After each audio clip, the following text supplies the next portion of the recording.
ಏನು ಲೇಬರ್ ಕಾರ್ಡಿಂದ ಏನು ಇದು ಬಂದಿಲ್ಲ ರೀ ನಮ್ಮ ಕಡೆ. ಆದ್ರೆ ಇನ್ನೂ ಲಾಭನೇ ಇಲ್ಲ ರೀ ಸರ್. ಏನು ರೊಕ್ಕ ಬಂದಿಲ್ಲ ಏನಿಲ್ಲ ಮಾಡ್ಸೇವ್ರಿ. ಮಾಡಿಸಿದ್ರ ಪ್ರಕಾರ ಹೊಳ್ಳಿ ರೊಕ್ಕ ಕೊಟ್ಟಿದ್ದು ಹೊಳ್ಳಿ ಬಂದಿಲ್ಲ ರೀ. ಒಂದು 5-6 ವರ್ಷ ಆಯ್ತು ರೀ ಮಾಡಿ. ಒಂದು ಆದ್ರೂ ಹಸಿರು ಯೋಜನೆ ಇಲ್ಲ ರೀ, ಒಂದು ಏನಿಲ್ಲ ರೀ ನಮ್ಗೆ. ಆ ಓಟಿಗೆ ಬರ್ತಾರೆ ರೀ ಮನೆಗೆ, ಫೋಟೋ ಹಾಕ್ಸೋದ್ರೆ ಹೊಕ್ಕಾರ ರೀ. ಏನಿಲ್ಲ ಇಲ್ಲ ರೀ ನಮ್ಗೆ, ಏನು ಸಿಕ್ಕಲ್ಲ ರೀ ನಮ್ಮ ಕಡೆ. ಹೋಗೋದು ರೀ ಏಜೆಂಟ್ಗಳು ರೊಕ್ಕ ಕೇಳ್ತಾರೆ, ಹೊಳ್ಳಿ ಬಂದ್ಬಿಡು. ದುಡ್ಡಿನ 300 ರೂಪಾಯಿ ದುಡ್ಡು ನಾವು, ಮತ್ತು ಹೆಚ್ಚಿನ ಕೊಡೋಲ್ಲ ಅವರು. ಏನು ಮಾಡೋಣ ರೀ, ಮತ್ತು ಎಲ್ಲಿಂದ ಕೊಡೋದು ರೀ? ಯಾಕೆ ಸುಮ್ಮನೆ ಕೈ ಬಿಟ್ಟು ಕೊಟ್ಟು ಬಂದುಬಿಟ್ಟವ್ರು. ಗೊತ್ತಾಗಿಲ್ಲ ರೀ ನಮ್ಗೆ, ನಾವು ಅದ್ರ ಸಂಜೆಗೆ ಹೋಗಿಲ್ಲ ರೀ. ಅವ್ರ ರೊಕ್ಕ ಅಂದ್ಗಳೇ ಅವ್ರು ಸುಮ್ಮನೆ ಸಾರು ಬಿಟ್ಟಿವ್ರು. ಒಂದು ಹಸಿ ಜನ ಮನೇನು ಬಂದಿಲ್ಲ, ಏನು ಬಂದಿಲ್ಲ ರೀ. ನಮ್ಮ ಮನೆಗಳು ನೋಡ್ರಿ ಕಡೆ ಹಂಚಿನ ಮನೆ ರೀ. ನಮ್ಮ ಕಡೆ ಏನಾಗಲ್ಲ ರೀ. ಮತ್ತು ಆಸ್ತಿಯಾರ ಭಾಳ ಇಲ್ಲ ರೀ, 2 ಎಕರೆ ಅದಾವ್ರಿ. ಸ್ವಲ್ಪ ಅವರು ಸರ್ ಹೆಂಗಂತಾರೆ ಅವ್ರ ಪ್ರಕಾರ ಬರ್ಬೇಕು ರೀ ನಮ್ಗೆ. ಅವು ಕಾರ್ಡ್ ಮನೆಗೆ ಹಂಚ್ಬೇಕು ರೀ. ಈಗ ಅವ್ರಲ್ಲಿಂದ ಬರ್ಬೇಕಾದ್ರೆ ರೊಕ್ಕ ತಗೋತಾರೆ ರೀ, ರೊಕ್ಕ ತಿಂತಾರೆ ನಡುವೆ. ಏನು ಮಾಡೋದು ರೀ?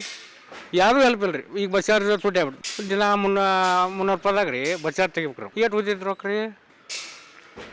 ಪ್ರಕಾರ ಒಳ್ಳೇದಾಗ್ಬೇಕು ರೀ ನಮ್ಗೆ. ಏನು ಅವು ಏನೇನು ತಲುಪ್ಬೇಕಲ್ಲ ರೀ, ತಲುಪ್ಬೇಕು ರೀ. ಕಾರ್ಡ್ ರೀ ಅವು ಏನಾರ ಒಟ್ಟು ಏನಾರು ಆಗ್ಬೇಕು ರೀ ಸರ್. ಚಲೋದು ಮಕ್ಕಳಿಗೆ ಒಟ್ಟು ಚಲೋದಂಗೆ ರೊಕ್ಕ ಪಕ್ಕ ಇದು ಮಾಡಿದ್ರೆ ಮುಗಿದಕತ್ತೆ ರೀ. ನಮ್ಗೇನು ಹೆಚ್ಚಿಂದ ಆಸೆ ಮಾಡ್ರಿ, ಅವ್ರೊಟ್ಟು ಒಳ್ಳೇದು ಮಾಡಿರಿ. ಮನೆಗೆ ಕೊಡ್ಬೇಕು ರೀ ಸರ್, ಅಂದ್ರೆ ಒಳ್ಳೇದಾಕತ್ತೆ ರೀ. ಈ ಬಸ್ ಚಾರ್ಜ್ ಒಟ್ಟು ಕಡಿಮೆ ಆಗ್ಬೇಕು ರೀ. ಮತ್ತು ಬಸ್ ಚಾರ್ಜ್ ಯಾವ್ದು ಕುಂತ್ಬಿಟ್ರಿ. ಏನು ಮಾಡೋದ್ರಿ? ಹೆಂಗೆ ನೋಡಿರಿ, ಅವರಿಂದ ಒಟ್ಟು ಪುಣ್ಯ ಸಿಗ್ತೈತೆ ಅಂದ್ರೆ ಏನೋ ಮಾಡ್ತಾರೆ ರೀ. ಮತ್ತೇನು ಮಾಡೋದ್ರಿ? ಈಗ ಒಂದು ಕಾಡಿಗಾಗಿ ಅಲ್ಲಿ ಹೋಗಪ್ಪ, ಮತ್ತು ಇಲ್ಲಿ ಹೋಗಪ್ಪ ಹೋಗ್ಬಿಡ್ತಾರೆ ಮುಗಿದವ್ರು. ಊಟಕ್ಕೆ ಹೋಗ್ಯಾರ ಒಳ್ಳೆ ತಲುಪಂಗೆ ಮಾಡ್ಬೇಕು ರೀ ಸರ್. ಮತ್ತು ಉದಾರ ಮಾಡಿದ್ರೆ ಸುಳ್ಳು ಆಕತ್ರಿ, ಪುಣ್ಯ ಆಗ್ತದೆ ಅವ್ರಿಗೆ.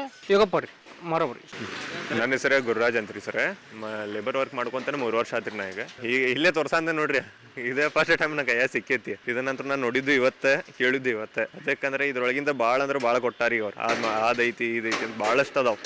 ಈಗ ಅಷ್ಟು ತೊಗೊಂಡೆ ಜಾಸ್ತಿ ಮಂದಿಗೆ ಅಂತೂ ಗೊತ್ತಾಗಂಗಿಲ್ಲ ರೀ. ಇದನ್ನ ತೊಗೊಂಡೆ ಈಗ ಓದುವಷ್ಟೇ ಪೇಷನ್ಸ್ ಅಂತೂ ಈಗ ಕೆಳ ಕಾರ್ಮಿಕರು ಯಾರು ಇರ್ತಾರಲ್ಲ ಅವ್ರಿಗೆ ಓದಾಕಂತೂ ಆಗಂಗಿಲ್ಲ. ಅದಕ್ಕೆ ಯಾರು ಹೇಳಿದ್ರೆ ಅವ್ರು ತಿಳ್ಕೊತಾರೆ. ಈಗ ಭಾಳಷ್ಟು ಮಂದಿಗಂತೂ ಹೆಂಗೆ ಇರ್ತೈತ್ರಿ, ಹೋಗಿ ಮಾಡಿಸೋಷ್ಟು ಪೇಷನ್ಸ್ ಅಂತೂ ಇರಂಗಿಲ್ಲ. ಯಾಕಂದ್ರೆ ದುಡಿಯೋದ 300-400 ರೂಪಾಯಿ ದಿನದ ಪಗಾರ. ಈಗ ಹೋಗಿ ಮಾಡಿಸಿದ್ರೊಳಗೆ ತಲೆ ಹೊಡೆದ ಕೆಡ್ದೈತ್ರಿ. ಬೆಳಗ್ಗೆ ಊರಿಂತ್ರ ಬರ್ಬೇಕು, ದುಡಿಬೇಕು, ವಾಪಸ್ ಹೋಗ್ಬೇಕು. ಈಗ ಒಂದು ಗುಂಪು ಐತ್ರಿ, ಇಲ್ಲ ಹಿಂಗೆ ವರ್ಕರ್ಸ್ ಅದಾರ. ಇದೇ APMC ಒಳಗೆ ಈಗ ವರ್ಕ್ ಮಾಡೋ ಅಂತಾರೆ ಭಾಳ ಮಂದಿ ಮಾಡಾಕುಂತ್ರೆ ಒಂದು ಮೀಟಿಂಗ್ ತೊಗೋಬೇಕು. ಯಾರು ಮುಂದಾಳಿತ ತೊಗೊಂಡಿರ್ತಾರಲ್ಲ, ಒಂದು ಮೀಟಿಂಗ್ ತೊಗೊಂಡೆ ಇಷ್ಟೆಲ್ಲ ಐತಪ್ಪ ಇದ್ರ ಸೌಲಭ್ಯ ಅಂತ ತಿಳಿಸ್ಕೊಡ್ಬೇಕು. ಅಂದಾಗ ಅವ್ರು ಏನಾರ ಐತಪ್ಪ ನಾವು ಮಾಡಿಸ್ತೀವಿ ಅಂತ ಹೇಳಕ್ ಓಕೆ. ಈಗ ಯಾರು ಬರಂಗಿಲ್ಲ, ಕುಂತಲ್ಲೇ ಲೇಬರ್ ಕಾರ್ಡ್ ಐತಿ ಮಾಡಿಸ್ಕೋರಿ ಅಂದ್ರೆ ಯಾರಿಗೆ ಗೊತ್ತಾಕೈತ್ರಿ? ಸರೇ ಒಂದೇ ಮಾತು ಹೇಳಿರಿ, ಅನ್ಎಜುಕೇಟೆಡ್ ಪೀಪಲ್ ಭಾಳ ಮಂದಿ ಅದಾರ. ಈಗ ಎಲ್ಲರೂ ಕಲ್ತಾರ ಅಂತ ಹೇಳಕ್ಕೆ ಬರಂಗಿಲ್ಲ ರೀ. ಎದಕ್ಕೆ ಆಕೈತ್ರಿ? ಓದದವ್ರೆ ಎಲ್ಲ ಗುರ್ತಾ ಹಿಡಿತಾರ್ರಿ. ಹೋದಪ್ಪ ನಾ ಇಲ್ಲಿ ಹೋಗ್ಬೇಕಾ, ನಾ ಇದು ಮಾಡಿಸ್ಬೇಕಾ, ನಂಗೆ ಗೊತ್ತೈತಿ, ನಾ ಮಾಡಿಸ್ಕೋತೀನಿ. ವಾದಿಸಿ ಹೋಗ್ತಾನೆ ರೀ, ನಾ ಎದಕ್ಕೆ ಕೊಡ್ಬೇಕಪ್ಪ ನಿಂಗೆ ರೊಕ್ಕ ಅಂತ. ಮಂದಿ ಆ ಟೈಪ್ ಯಾರೂ ಇಲ್ಲ ರೀ. ಒಬ್ಬೊಬ್ರು ತಿಳಿಯಂಗಿಲ್ಲ ರೀ. ಅದು ಬೆನಿಫಿಟ್ ರೀ ಸರ್ ಅವರಿಗೆ. ಅವ್ರ ಬೆನಿಫಿಟ್ಗಿಂತ ರೀ ಸರ್, ಈಗ ಅವ್ರ ತಳಗೆ ಯಾರು ಇರ್ತಾರಲ್ಲ ಅವ್ರಿಗೆ ಬೆನಿಫಿಟ್ ರೀ ಅದು. ಸರ್ಕಾರ ಫಸ್ಟ್ ಸ್ಟ್ರಿಕ್ಟ್ ಇರ್ಬೇಕು. ಸರ್ಕಾರ ಏನು ಮಾಡ್ತೈತ್ರಿ, ಮ್ಯಾಗ ಒಂದು ಆದೇಶ ಹೊರಡಿಸ್ತೈತಿ, ಇಲ್ಲಿ ಬಂದು ಹತ್ರ ನೋಡೋ ಗತಿ ಇರೋಂಗಿಲ್ಲ. ಇಲ್ಲಿ ಬಂದು ಒಬ್ಬ ನೋಡಾವ್ ಇರ್ಬೇಕು, ಅಂದಾಗ ಇಲ್ಲಿ ಏನಾಗಂತೈತೆ ಅನ್ನೋ ಗೊತ್ತಾಗ್ತೈತಿ. ಇದನ್ನು ನೋಡಾವ್ ಇಲ್ಲ, ಗತಿನೂ ಇಲ್ಲ, ಬಂದು ನಿಂತಿರ್ತಾರೆ, ಮಾಡ್ತಿರ್ತಾನೆ, ಆಡೋ ಆಟ ಹಾಕಿರ್ತೈತಿ. ಅವ್ರಿಗೆ ಅಷ್ಟೇನೆ ಮಾಡಿಯಪ್ಪ ನಾವು ಆಗೈತೆ ಅಷ್ಟೇ. ಇಷ್ಟ ಕಾರಣ ರೀ. ಇದು ನೋಡ್ರಿ, ಈ ಕಾರ್ಡ್ ಯಾವ ಮನೆ ಹೋಗಿ ಕೇಳ್ತೀರಿ ನೀವು? ಒಬ್ಬರಿಗೂ ಮುಟ್ಟಿಲ್ರಿ. ಈಗ ನಾನು ನಮ್ಮ ಮನೆ ಆಗದೇನ್ರಿ, ಇವತ್ತು ನೋಡಿದ್ನ ಸರ್. ಬಂದವ್ರು ಫಸ್ಟ್ ನಿಂದಿರ್ಬೇಕ್ರಿ. ಇಲ್ಲಿ ಫಸ್ಟ್ ಬಂದು ನಿಂತು ಏನು ಕೆಲಸ, ಯಾರ್ಯಾರು ಏನು ಕೆಲಸ ಮಾಡ ಅಂತಾರೆ. ಈಗ ನೋಡ್ರಿ, ನೀವು ಬಂದು ಇಷ್ಟು ಕೇಳಿದ್ರಿ, ಎಷ್ಟು ಮಂದಿ ಸಿಕ್ಕ್ರಿ ನಿಮಗೆ ಇಲ್ಲಿ ಕೆಲಸ? ಮನೆ ತಿರ್ಗಾಡೋ ಅವಶ್ಯಕತೆ ಇಲ್ರಿ ಸರ್. ತಾವು ಬಂದು ಮನೆ ತಿರ್ಗಾಡೋ ಬದಲಿ ಅವ್ರು ಇರ್ತಾರಲ್ರಿ 4 ಮಂದಿ ತಳಗ.